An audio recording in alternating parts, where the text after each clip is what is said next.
Give a damn about a hater when I feel like it. Not today, not today, not today, not tomorrow. Get out my way, please, I'm tryna get paid.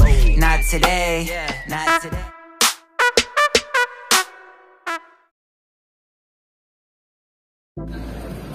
So meron tayong brake fluid tank,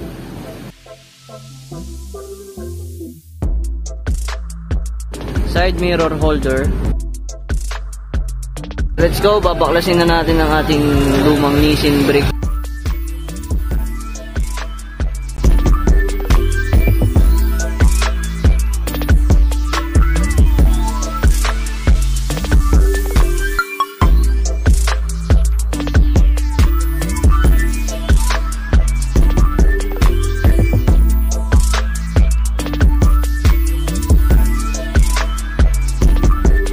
Yung kinalabasan ng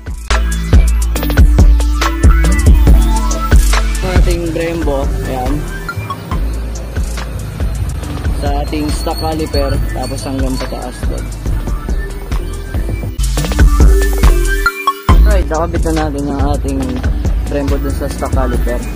I-positioning na lang natin ito papuntang brake lever. Alright, so nakabit na natin yung ating brake lever, yung fluid tank, tapos yung Brembo na brake cable. Ayan. So ayan na yung setup nya. Ayan.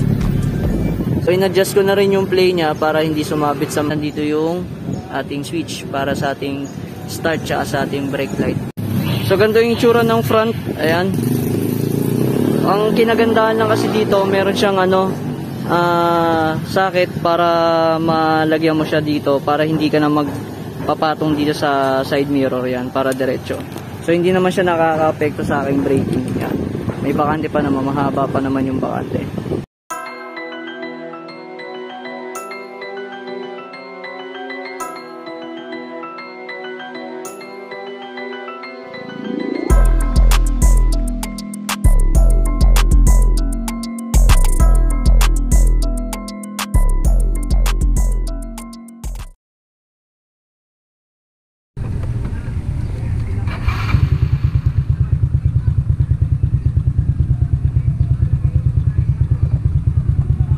So okay naman siya in terms of braking and yung response ng brake light niya, okay naman sa akin.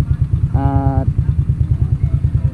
stainless yung bolts kasi kamakailan di ba umulan. Okay naman yung preno. Pakita ko.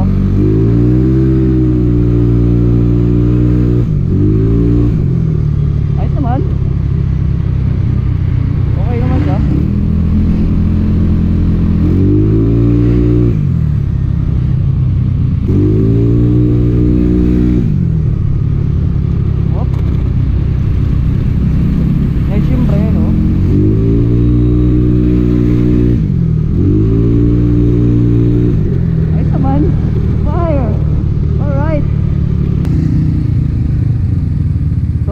Siya, di naman hassle siya yung preno, ayos naman din yung performance sa akin. So yung Shopee link ibibigay ko na lang sa description, and thank you sa mga nanonood. Salamat po sa 200 plus natin na subscribers.